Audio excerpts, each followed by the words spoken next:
Mari kita berjuang, bergotong royong untuk menjadikan Indonesia menjadi Indonesia bangsa pemenang. Karena kita sekarang sedang dijajah sebenarnya. Kita sekarang sedang ada pihak-pihak yang punya kepentingan. Kalau kita tidak bisa menjaga itu semua, nggak bisa mengantisipasi, Indonesia akan menjadi negara yang kalah. Tinggal nama. Gerakan terstruktur, sistematis dan masif. Kenapa terstruktur? Karena dia punya organisasi. Organisasi dunia yang bukan negara. Yang saya sebut dengan non-state actor. Negara asing lebih pintar, Pak, diadu domba, diprovokasi, hancur dengan sendirinya. Sama, kita sekarang dalam proses seperti itu, Pak. Kita diadu domba, kita dihasut, kita diprovokasi, di media sosial dibikin informasi yang ngarang-ngarang. Akhirnya kita terhasut, kita marah, berantem, mereka senang, Pak. Sekarang bergerak ke seluruh dunia. Mereka punya uang. Tadi yang saya bilang money. Dia punya uang. Saya nggak mau sebutkan lembaganya. Nanti kalau sebutkan saya di Uber. Ya. Bukan tidak mungkin saya dimatikan. Seperti John F. Kennedy, dia mati oleh kelompok yang sama. Cuman yang saya sampaikan tadi adalah dampaknya, Pak. Artinya Indonesia ini ke depan itu akan dibagi-bagi, Pak, oleh negara yang punya kepentingan. PKI itu salah satu dari proxy war mereka. Kalau negara di mana nih? Pinjam uang untuk membentuk kekuatan militer, pinjam uang untuk mempunyai alat.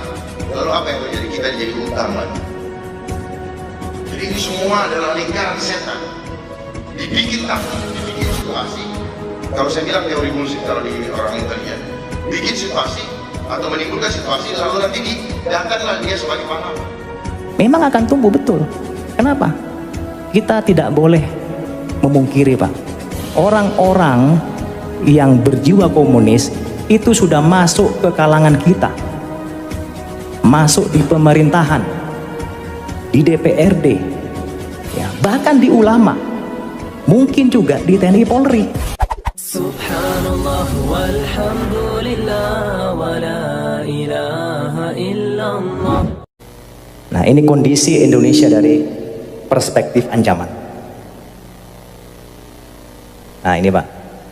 Negara-negara tetangga kita itu jangan dianggap remeh. Mereka punya backing semua, Pak. Indonesia dari dulu kita menamakan diri sebagai negara non-blok, tidak memihak kanan kiri. Jadi kita kalau diserang oleh negara lain, kalau kita gak kuat, tinggal nama. Tapi negara tetangga kita seperti Selandia Baru, Australia, Singapura, Malaysia, Inggris, ini membentuk yang namanya FPDA, Five Power Defense Agreement. Jadi organisasi ini adalah organisasi persemakmuran Inggris Raya. Kalau Malaysia misalnya diserang oleh negara lain, maka 5 negara ini juga akan membantu. Kalau Singapura perang sama kita, Pak, bukan hanya Singapura yang menyerang kita, tapi 5 negara ini akan menyerang kita juga. Makanya mereka bergaya, Pak, gak takut. Malaysia sudah mencaplok Sipadan Ligitan, kalah kita. Nah, ini di belakangnya banyak nih, ada Selandia Baru, ada Australia, ada Inggris, kalah. Sipadan Ligitan lepas ke Malaysia. Ini, Pak, Sipadan Ligitan, Blok Ambalat, ini Malaysia.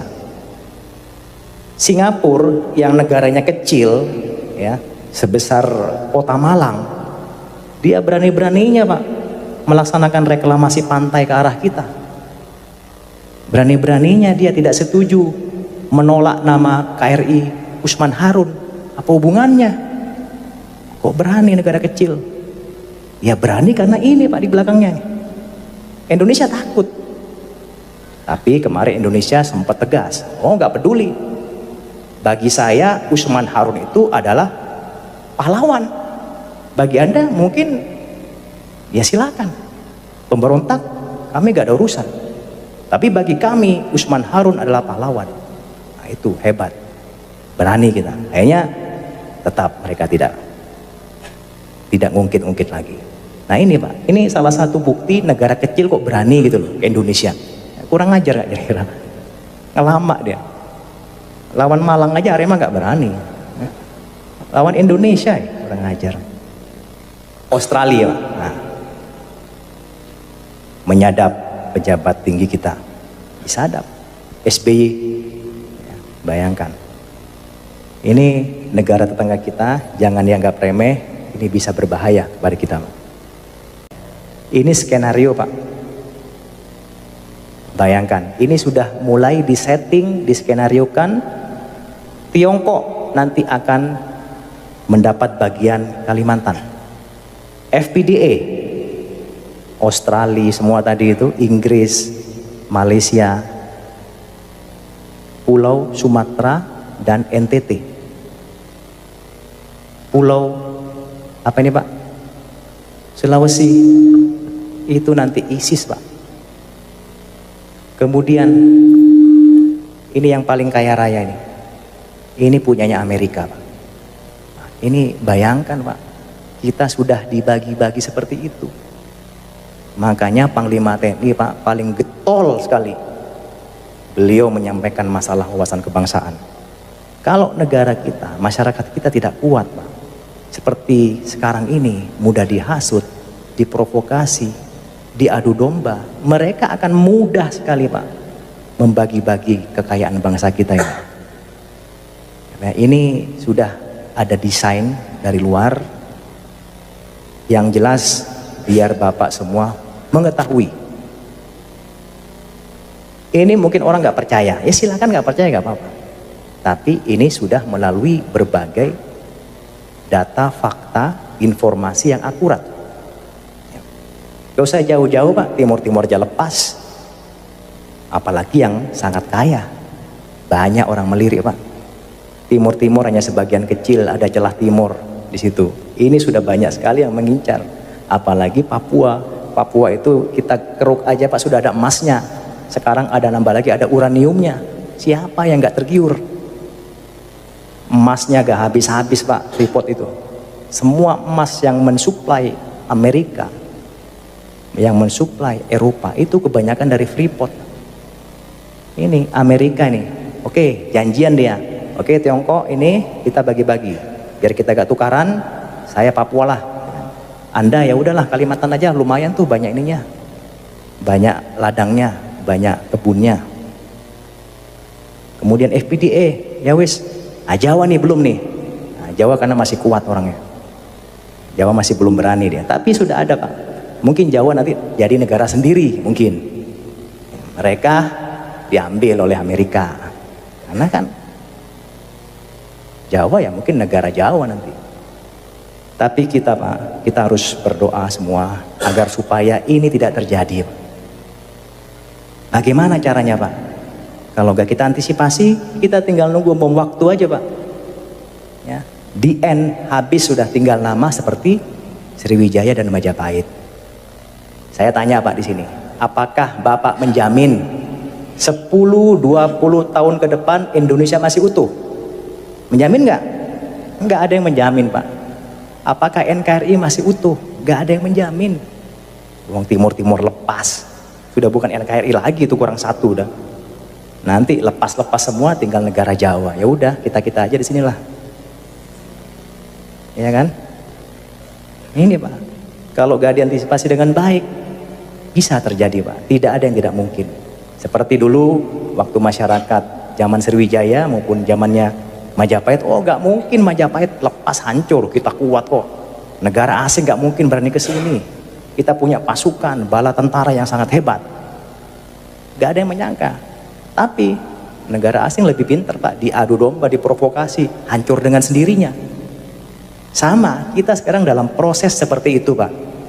Kita diadu domba, kita dihasut, kita diprovokasi, di media sosial dibikin informasi yang ngarang-ngarang. Akhirnya kita terhasut, kita marah, berantem, mereka senang Pak. TNI Polri berantem, wah senang mereka. Wah, TNI-nya udah mulai sama polisi sudah berantem nih, wah senang. Wah, umat Islamnya ini sudah mulai berantem nih, wah bagus, senang. Oleh karena itu, Bung Karno pernah mengatakan, Pak, perjuanganku lebih mudah karena mengusir penjajah, tapi perjuanganmu akan lebih sulit karena melawan bangsamu sendiri. Berbicara masalah PKI, Pak ya, saya sudah menyampaikan tadi, itu semua ada invisible hands, ada desain dari luar. Cuman yang saya sampaikan tadi adalah dampaknya, Pak. Artinya Indonesia ini ke depan itu akan dibagi-bagi, Pak, oleh negara yang punya kepentingan. PKI itu salah satu dari proxy war mereka, ya Pak ya. Tadi saya bilang tadi di sana ada Tiongkok kan, Cina mengambil apa tadi Pak?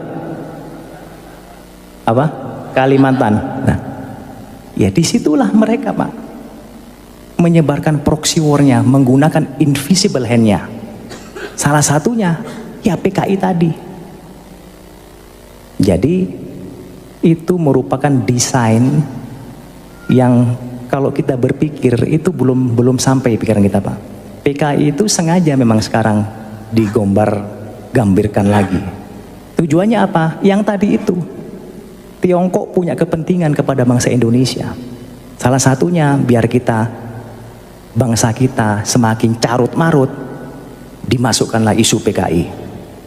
Dibuatlah PKI akan tumbuh lagi. Memang akan tumbuh betul. Kenapa? Kita tidak boleh memungkiri Pak. Orang-orang yang berjiwa komunis itu sudah masuk ke kalangan kita. Masuk di pemerintahan, di DPRD, ya, bahkan di ulama, mungkin juga di TNI Polri sudah ada Pak. Cuman kita gak usah lah, ini kan saudara kita semua. Yang saya bahas tadi itu adalah orang-orang pihak luar yang punya kepentingan. Mereka menggunakan bangsa kita sendiri Pak. Kasihan, kita menjadi korban. Jadi kita komunis ini menggunakan orang-orang Indonesia sendiri untuk masuk ke berbagai kalangan. Tujuannya apa? Misalnya dia masuk di pemerintahan, misalnya dia masuk di DPRD, sudah ada deal-deal. Nanti kalau Anda menjadi anggota dewan, kalau Anda menjadi pejabat Pemkot, tolong buat kebijakan yang menguntungkan saya. Nah itu sudah ada deal-dealnya Pak. Ya mungkin Bapak lebih tahu lah, gak usah saya bahas lebih lanjut, nanti tidak elok. Ya, itu sudah ada deal-dealnya. Jadi sengaja menggunakan pihak-pihak orang kita sendiri. Memang itu sudah ada Pak, tapi semua itu desain yang lebih besar yang saya lihat tadi, itu ada dari negara-negara yang punya kepentingan. Saya kira itu Pak ya, terima kasih. Gerakan terstruktur, sistematis dan masif. Kenapa terstruktur? Karena dia punya organisasi dunia yang bukan negara, yang saya sebut dengan non-state actor. Tidak semua yang saya sampaikan ini ada yang tahu, mungkin tahu tapi cuma parsial. Saya gabungkan semua non-state actor dengan underbownya yang sekarang bergerak ke seluruh dunia. Mereka punya uang. Tadi yang saya bilang money. Dia punya uang, saya nggak mau sebutkan lembaganya. Nanti kalau sebutkan saya di Uber, ya. Bukan tidak mungkin saya dimatikan. Seperti John F. Kennedy, dia mati oleh kelompok yang sama. Jadi non-state actor, dia punya keuangan dunia. Tinggal cari yang punya keuangan dunia, yang bisa mengatur seluruh dunia, yang kerjanya ngadu domba. Gitu. Terus kemudian sistematis, dia bergerak dengan secara jenius, pelan, dan akhirnya kita kegigit. Kita terperangkap dalam sistem yang tidak bisa kita keluar. Terus kemudian masif, dia bermain di seluruh dunia, di seluruh sendi kehidupan, yang membuat kita berpikir bahwa tidak ada yang aneh. Seperti yang tadi Ibu bilang, semua pada pakai handphone, kita tidak merasa aneh. Kenapa? Pada saat ada yang ngomong semua pakai handphone, gak ada yang merasa aneh. Dulu nggak sopan. Artinya apa? Sudah keluar dari tata krama etika leluhur kita. Tetapi kita nggak sadar karena dia bermain begitu sistematis. Dengan cara apa sistematisnya? Dengan cara yang begitu mudah. Kemudahan kita diberikan. Ada kecepatan. Mudah, cepat.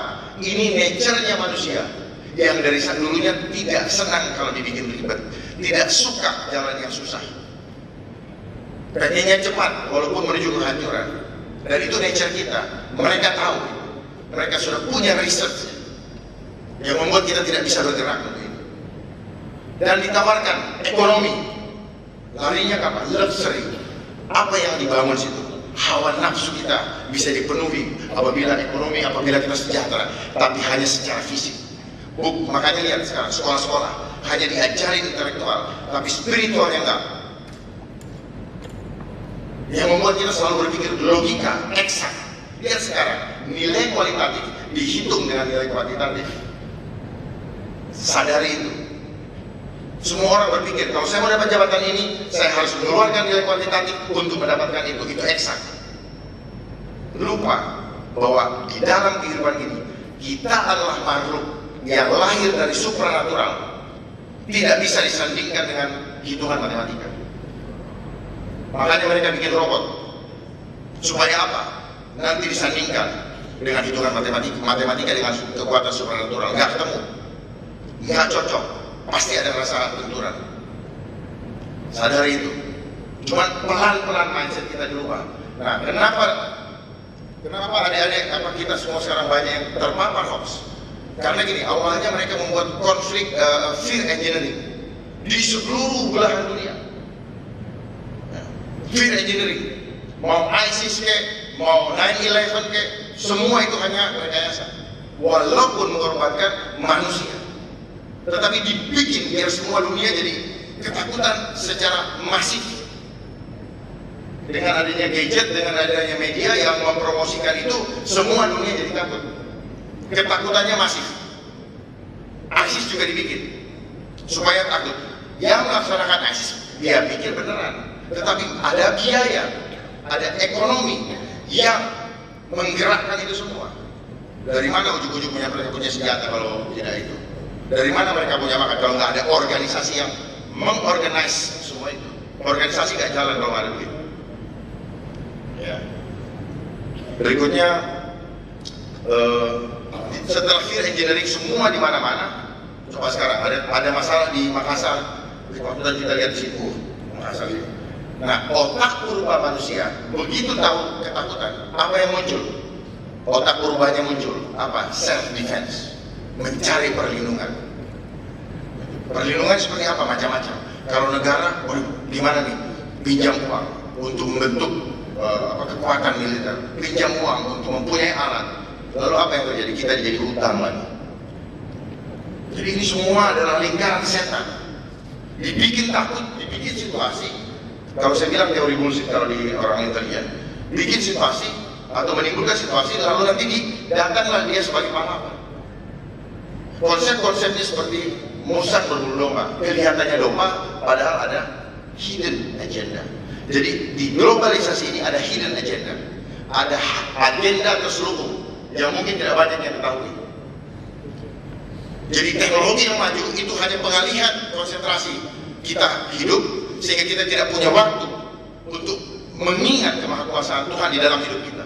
Seolah-olah teknologi ini yang menjadi fokus perhatian kita. Dan tanpa disadari, saya memberitahu kuncinya di setiap gadget ini. Bahkan saya tanya kepada yang pembuat gadget, mereka punya riset nggak bahwa gadget ini menghancurkan kesehatan? Mereka nggak punya. Dan saya bisa buktikan bahwa gadget ini menghancurkan kesehatan kita semua. Makanya masif. Apa yang dihancurkan? Struktur DNA dari setiap manusia dirusak oleh gelombang elektromagnetik yang ada di gadget itu. Dan saya sebut gelombang itu adalah hipnoelektromagnetik. Hipno. Artinya apa? Hipnotis. Ada kekuatan supranatural yang jahat yang kita pegang kemana-mana untuk menghipnotis diri sendiri. Ketinggalan istri di rumah dibiarin, tapi HP pasti diuber. atau dia suruh naik rel dan sebagainya. Pokoknya ini sudah kayak punya nyawa. Ini yang saya bilang dengan hipnotis. Makanya kenapa orang gampang kena hoax, dan tidak ada satupun yang menyelesaikan yang tahu cara menyelesaikan hoax. Cuma ada kata-kata lawan hoax, tangkal hoax, tapi they don't know how to handle it. Karena kamu nggak tahu. Nanti saya buktikan. Begitu pegang handphone, langsung badan kita lemah.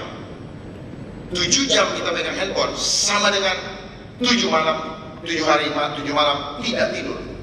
Betapa luar biasa energi yang hancur dari badan kita. Tetapi kita nggak bisa ngerasain, kenapa? Kita duduk megang handphone. Dan hebat, handphone ini adalah bagian daripada gadget ini, bagian dari cara untuk memanipulasi mindset. Aplikasi-aplikasi yang ada sebenarnya adalah bagian daripada settingan untuk membuat konflik. Pertama, Friendster, cari teman. Habis cari teman, bisa berhubungan. Habis berhubungan, buka grup, buka wall, ada komentar. Setelah itu apa? Pembuat teknologi nawarin, mau nangkep orangnya nggak? Jadi mereka udah berpikir bagaimana nanti ini buat jadi duit, dibikinin sarana konfliknya. Jadi area publik, muncullah undang-undang luar biasa. Dia nyicil kata orang Jawa itu, dia cicil akhirnya. Nah, cicilnya masuk sedikit. Nah, ini yang saya bilang sistematis. Nanti silakan bertanya. Saya akan buka seadanya untuk menyelamatkan bangsa. Makanya saya nggak banyak hadir. Terus yang berikutnya, konflik engineering, attack engineering. Oh iya Bu, kecil Bu. Attack engineering, serangan cyber yang ada itu dibikin kayak ini loh, main Sega, main game, dibikin. Kenapa dibikin? Jadi begini, globalisasi itu pertemuan teknologi informasi dan pertemuan teknologi komunikasi. Jadi barang itu satu. Lewat apa? Lewat internet. So, sepanjang kita masih menggunakan internet yang disiapkan oleh mereka dari 20-30 tahun yang lalu, maka selama itu mereka yang kontrol kita.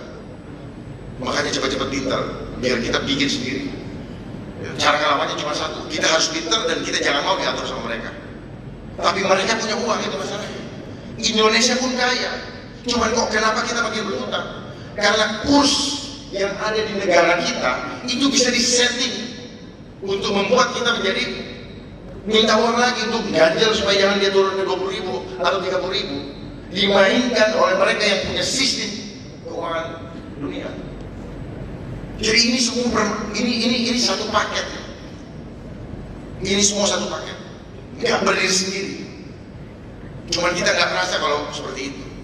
Terus juga isu yang dibangun misalnya, sumber daya alam kita akan habis. Apa yang terjadi? Takut kan? Mana ada cerita minyak mau habis? Saya bukan ahli minyak, tapi saya percaya selama kita masih ada di dunia, Tuhan akan selalu siapkan apa yang kita butuhkan. Setuju? Harus setuju. Harus yakin itu. Air nggak akan pernah habis. Seperti mata air, Tuhan akan bangkitkan itu. Tetapi kita dibikin takut. Setelah kita bikin takut, orang-orang akan berebutan karena dianggap terbatas. Ini mindset namanya. Diciptakan. Ada lagi yang menyatakan nanti tahun 2000 sekian akan timbul krisis. Apa yang terjadi? Orang semua ketakutan. Kalau ketakutan apa? Nah, ingat ya, selalu dia pakai promosi propagandanya takut. Dan takut ini adalah cara iblis untuk yang digunakan juga untuk menakut-nakuti.